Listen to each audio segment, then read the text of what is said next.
I met a gypsy. And then I hit it in third for like the last 20 minutes of the day, and it was like insanely better. And I'm like, fuck, like, I feel like everybody should just do some different shit. Like when you're on your warm up, like hit it in third one lap, hit it in second the next lap, hit this different line in there. Like, I'd never really deviate away from what I think I should do, but I just sort of need to understand that I don't know shit. Well, here's why, and I defend you and pretty much 98% of all motorcycle riders that want to be better. We go to a club day or an open practice day, right? We get off work and we get there at 4:00. Okay, they open the track and everyone starts getting out there.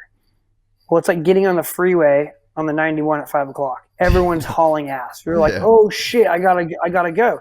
So how do you get to practice, right? So if you talk about jiu-jitsu or footy or anything like that, you practice things. You practice, plays. You practice, a maneuver. You don't just scrimmage every time, right? Yeah. Like, think about it. Like, if you have a match, like, I don't know, jiu-jitsu, you call them matches, right? Like, you don't have a match every day. You practice movements. You practice form. You practice drills. You stretch. You do things to be better. Where moto, we just go do motos. We go moto. That's not the best way to be better. So, like, that's why the GPFs and the MTFs and all these places are really good for younger riders, because they actually practice so much skill, right? Yeah. It's a high intensity skill section, but how do you practice skill on an open practice day?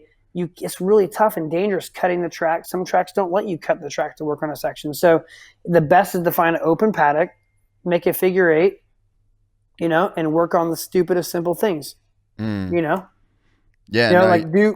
Work on drills. Like basketball players, they practice free throws, they practice passing, they practice dribbling. Well, we just go, let's go faster, but we don't actually practice things that make us faster.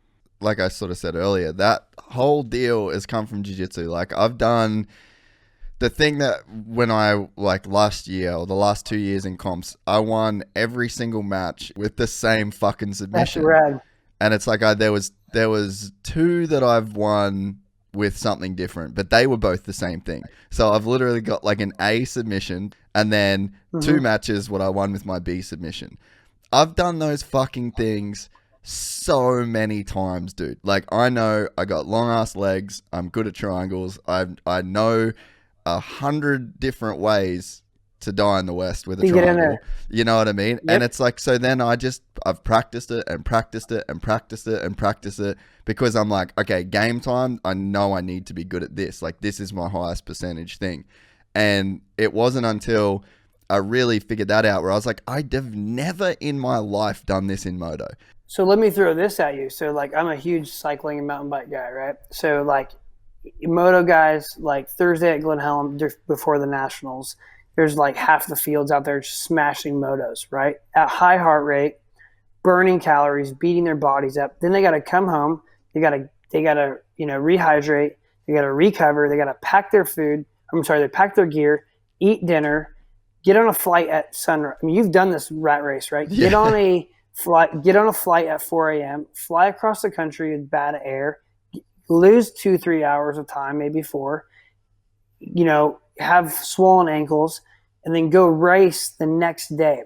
If you told a cyclist or a mountain bike racer, hey, you're going to go do a full-blown hour XC race at the highest heart rate, high heart rate, and then race again in 2 days, they're like, no way, we can't do that. We're going to be smoked, right? Like, we can't do that. This is where our sport is bad. Like, we demand so much out of our bodies in moto because it's so talent-based and then the fitness is right there that we need to taper.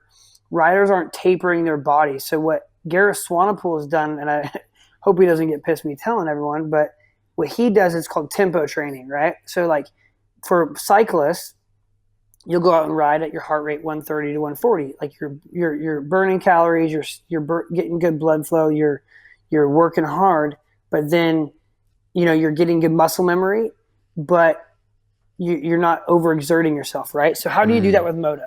It's really tough, right? Because, like, your heart rate spikes right away, and you don't want your competition to pass you because they get confidence and you might lose confidence. What Swanepoel does for the star guys, he has a day a week. They don't get to ride they have to ride without a clutch and a back brake. So that way they can only push so hard, right? So if you have all the tools in your tool bag, your clutch, your brake, your bike's normal, you can push your body and your bike to the absolute limit, correct? So if you take away the clutch, well, you only can go into a turn so far. Well, we both know that if you don't use your clutch and you go through a turn good, you're a legend. Like you can just rip the turn, carry roll speed. If you don't have a back brake, you're also going to get more roll speed. So Swanepoel's done a really cool thing where their heart rate doesn't spike because they can't push themselves because the bike doesn't allow them to push that hard. But what's happened is I got served up some by Colt Nichols and McElrath. They went by me like mid-season at Paula, and I was out there riding around, and I still ride okay, and they went by me like I was standing still. And as Shane's like goes scrubbing by me on this jump, I look at his clutch lever and it's sticking straight up in the air. Mole.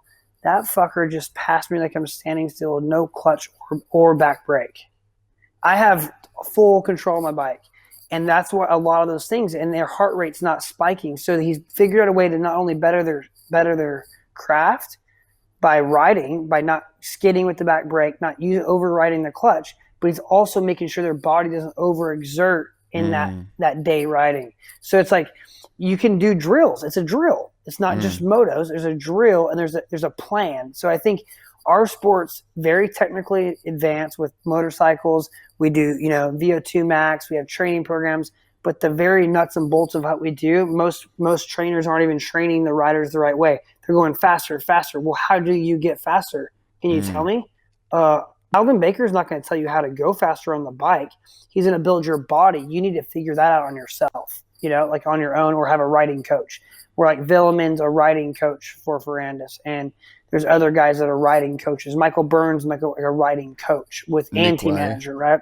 Nick Way, there you go. He knows that they all know enough about training, but they're mainly a riding coach. And look what Nick Way's done with reinventing Adams riding. The weight, proportion, all his technique. He sucks the most out of Adams. So my advice to everyone is really practice craft the best you can. Take your pride, check it at the door.